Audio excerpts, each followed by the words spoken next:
And so when I was battling all the challenges of like, I don't know, man, like I'm talking about dumping every dollar I have into this. But when you have people that not just tell you they believe in you, but show you indeed, it kind of help you feel like, okay, I can do this. Just allow your dream to be yours. You know, push through. Push through, because if it's for you and it's your vision and you believe in it, the only person that can pick up your ball and move it is you.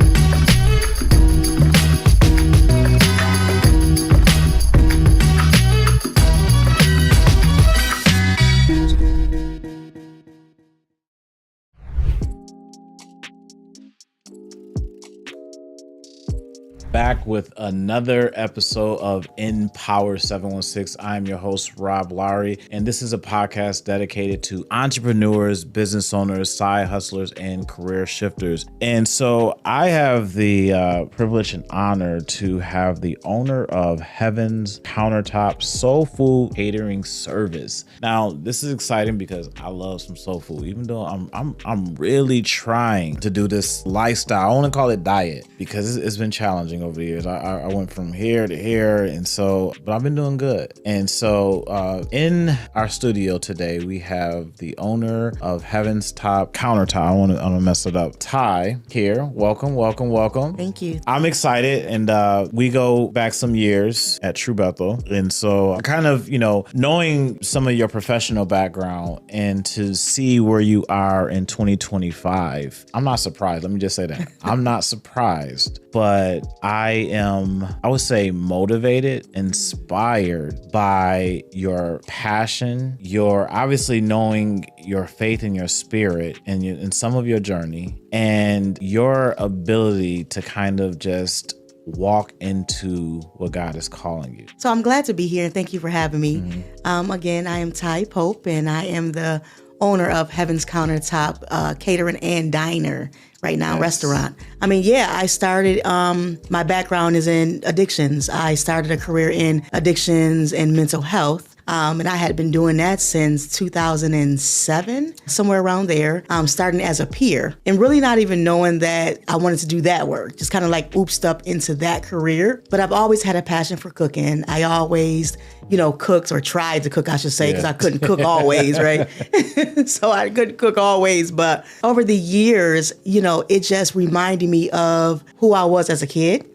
And I used to play restaurant as a kid when I was about 6 years old. And I used to talk about having a restaurant and didn't really realize that, it was God's, will for my life, truly. And so here we are. Wow. Here we are some years later. Started a catering in, 2014, but officially 22. And it kind of took off, and an opportunity presented itself for me to be able to go further with the career. And here we are with the restaurant today. I have this career. I'm secure in the career. I've been almost 20 years in this field. Yeah. And every year since I started, I literally was promoted, graduated to a new position. In top of the ranks, in my last role. Ended up getting into a bad car accident in 2023 and was out of work for like 7 months, having to learn how to do everything again, walk, pain and everything like that. Yeah. And so my job at the time found that we separated, I was termed, and just praying, not even thinking, worried about God, what I'm going to do. That was the bread and butter. Yeah. That was how we live. That's how my family survives. And when I tell you I had to trust God, I'm talking having a prayer, talking to, my bishop and saying, I don't know what we won't look like. I don't know what to do here, but really the faith had to really rise up. Wow. I'm talking about faith that I didn't know I had. And so just trusting and believing that God, okay, you allowed this to happen. I have to accept what you allowed and also allow you to usher me into the next phase of my life. Wow. And it wasn't easy because I'm thinking where can I go work now? Where I'm going to make this money at, And so I remember my bishop saying to me, I was telling him, I got to go back to work. Like, I got to find a job. Yeah. And he said to me, are you crazy? He said, this is what God has for you. He said, if you can do it, if you can stand it, talk to your husband and pray about it. And he said, and God will provide. And I remember in that moment, I was saying, I'm stressed. I'm trying to figure it out. I'm going out of my mind. And those words were so soothing to me. And I said, you know what? I'm going to listen. So I stood on this one scripture, though he slay me, yet will I trust him. And I said, Lord, listen, I'm slayed out. I'm here. I'm bleeding. Wow. And I need you. Like, I need you more than ever right now. And so I remember praying that prayer and not moving. Like, I'm not taking no job. I'm not doing anything. When God has the plan for me, I'm going to know it. And so I stood on that. And from that day to, I'm talking about literally a couple months later, I get a call about an opportunity with a restaurant. And so wasn't looking for it. Didn't say I want a restaurant at all. Just, God just really aligned things up for me, and I was able to kind of walk into it. And it wasn't easy because, of course, you get a paycheck every week, every 2 weeks, and now it's like you're depending on people to support you. Yeah. But really just trusting and believing that something's inside of you, and you have to birth it. Wow. And so in order to birth something, you have to wait till it's full term to be able to let it come to fruition. And so that's what I had to do. And so when I was battling all the challenges of like, I don't know, man, like I'm talking about dumping every dollar I have into this. But when you have people that not just tell you they believe in you, but show you indeed, it kind of help you feel like, okay, I can do this. And maybe whatever is going on with somebody else, maybe their season is up. Yeah. And maybe they're making room for my gift. Wow. And so that's kind of how I kind of handle that. Do you think that play a big role into the support and pouring back? Because when you naturally, as a person, as God allows you to walk into your gift and wherever he leads you in this journey, it's really like how you treat other people. Yeah. Do you see that as you experience this journey? Absolutely. I do. I know that is a part of what happens here for me. Yeah. Because I'm a giver. Yeah. And I mean, I will support anybody and help anybody. You do. But I come from that. I call myself everyone's daughter because so many people have poured into me and sown into me and, really raised me up when I was in some dark, dark places, like growing up how I grew up and experiencing being away from my home and leaving home at 13 and, having like what I call my foster families and different church members that they all poured into me. And so I give it back. Yeah. And so when you are someone that can give and be a part of other people's lives and be impactful, then naturally people want to be impactful to you. Yeah. And so I try to remind myself every day to be humble in that because you never know what somebody's experiencing. You never know how you're helping someone. And I'm telling you, I'm someone that, as a teen, I was very suicidal. And so people always poured into me and they helped me live. And so part of what I'm doing now for me is allowing myself to give back and help other people live as well. So Heaven's Countertop name came about is actually weird how it came about because I wanted to name it something else after my grandmother who had passed on. But because my grandmother is deceased and my father is deceased and all of the people that I knew I loved was in heaven, and I always wished that I could serve them a meal. Wow. And so I say, I'm going to call it Heaven's Countertop. So that way, all the ones that I love that's in heaven, it's my way of, feeding them. I said, I'm going to call it Heaven's Countertop because the ones I love can have it. It's a countertop for them to be able to kind of see what I'm doing and feast. And so it was real silly. No, it was really silly, but that's not weird at all. I love that. Yes, because, they're not here. Yeah. And so, of course, that will be the bridge between me remembering them and their memories and wanting them to be proud of me, Wow. So I named it Heaven's Countertop. And so I believe it's part of my ministry because I'm not just cooking to be like, oh, here, just let me sell you something. I'm cooking because it's family business for me. People come, they eat, they, commune together, smiles, they talk. And, I don't know, like for me in the Black community, you can always talk about anything over a good meal. Yeah. And so that's ministry for me. It's ministry when you are able to reach someone and soul, and you're able to reach their heart, and you're able to reach. Someone came in the other day and she said, "Oh my God, this tastes like my mom's." It just reminded me of home. Wow. And so for me, that's the ministry. The ministry is mending fences for people through meals, and so I'm so grateful to be a part, because for me, I feel like I'm at everybody's table. Yeah. I'm at everybody's table. I'm the piece that people will come together and commune and walk away in love. So that's kind of like why I think it's ministry. When I started having kids, I always wanted to make sure that I was a part of their life. I always wanted to make sure that I didn't miss opportunities and I didn't miss them growing up. Yeah. And so that's always my prayer. Like, Lord, I know I'm working and I have to, but please. And I really feel like it's an answered prayer that, I have a business where my husband is there, my children is there. And so every day we're in each other's faces. Yeah. We're loving on each other. We bicker with each other. Like, for me, it's like it doesn't stop there. I got my aunties from Bethesda. They there every day, all day. And it's like, I got my True Bethel. Like, I have my siblings and everybody just come over and they just support and they help. And for me, because family is so important to me, like that is the fabric. The fibers of me is about family, because I know what it is to not have that. Yeah. And so now that I have it, it's so important to me to create opportunities for us to stay together like that. And so it's all love. Yeah. I tell people when they come through the door, they say, "Oh my God, this is a family." I said, when you walk through the door, you become family. So it's all family for me. I'm very proud to be able to do something to where my children can continue a legacy.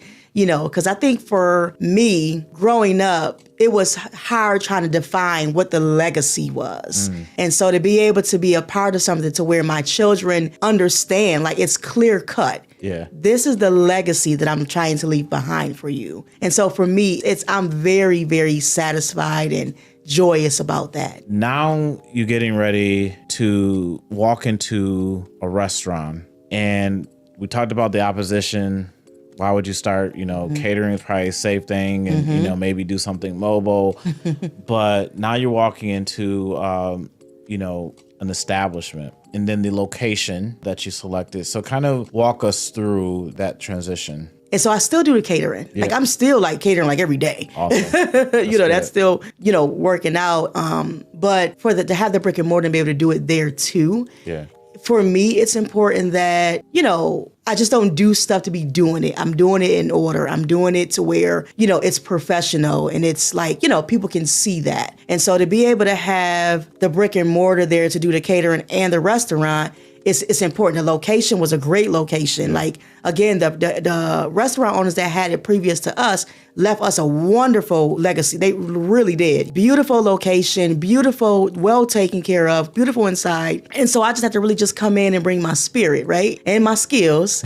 And so I'm happy about that. Now it's different because you got all of the overhead and, and the bills and things like that. But again, God provides, and I'm grateful for that. Somebody asked me the other day about competition. Yeah. They said, how you feel about your competition? And I told them that I'm never in competition. I am never in competition. There's room at the table for us all. Yeah. Everybody has skills, and I appreciate being a part of, the food industry. So there's never competition for me. I just want to do what I'm doing. Yeah. And I think if I had to choose what sets me apart, probably my ability to understand that for me, it's not a job. It's really hard work for me. It's, I go there and I cook because I love it and because people love it. And it's love language for me. And so I think for me, that's the only thing that sets me apart, is that I'm looking to communicate a love language between me and my customers and me and my family and me and your family, to build positive experience, as opposed to, I'm not trying to become a franchise or a family name, or I just want us to, as a community, to be able to go somewhere, have a good time, have good service, enjoy some great food, and leave and say, you know what, next week, let's do it again so we can bring back mom and auntie and cousins and just have a family dining experience. So I think if I had to choose, that would be it. What can they expect when they get there? As far as, and what I mean by that is like, what type of food that you provide, and so forth. We do. I keep it simple. I'm not a fancy girl. I ain't trying to do all that. But one thing I do want to talk about, you will get your flowers. I put flowers on every plate. I talked about it some time ago. What's important to me about the flowers is that you never know when someone experienced flowers. If someone has let them know that they appreciate them or that they are, they love them. Because again, I want you to have your flowers while you're alive. I want you to know that someone considered you enough to bring you a fresh flower on a daily basis. So when you come to Heaven's Countertop, you get a fresh flowers, you get a fresh atmosphere, you get a welcoming spirit, and you get some good food. Wow. So, yeah. What advice would you give to other entrepreneurs or business owners that may want to maybe not just explore the restaurant industry, but business in general? Like, what advice would you give to them? Just allow your dream to be yours. Push through. Yeah. Push through, because if it's for you and it's your vision and you believe in it, the only person that can pick up your ball and move it is you. And everything needs to be adjusted. Yeah. And so for me, if I can say anything to anybody, make your adjustment count for you. It's like, because you're going to have people that tell you this and that. It has to fulfill you, though. Your spirit has to be able to come alive.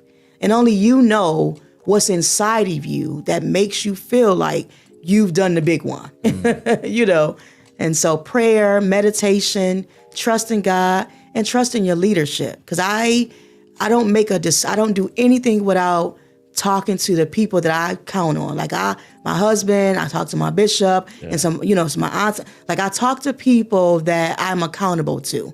Because one thing I'll also say is that even though it's your business, you also have to have some checks and balances that's going to help you be successful.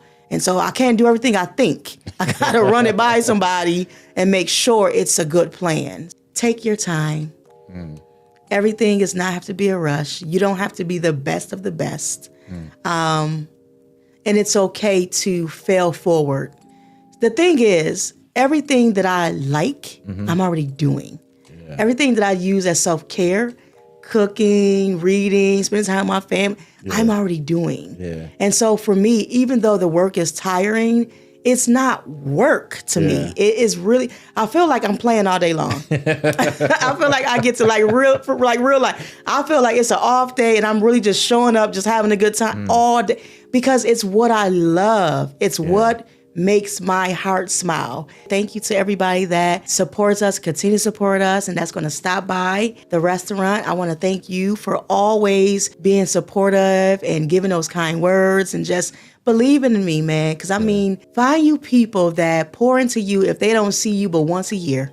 People that are glad to experience you and that you're glad to experience as well. And so if I have to say any last words, stay true to the cause. And sometimes the cause is you.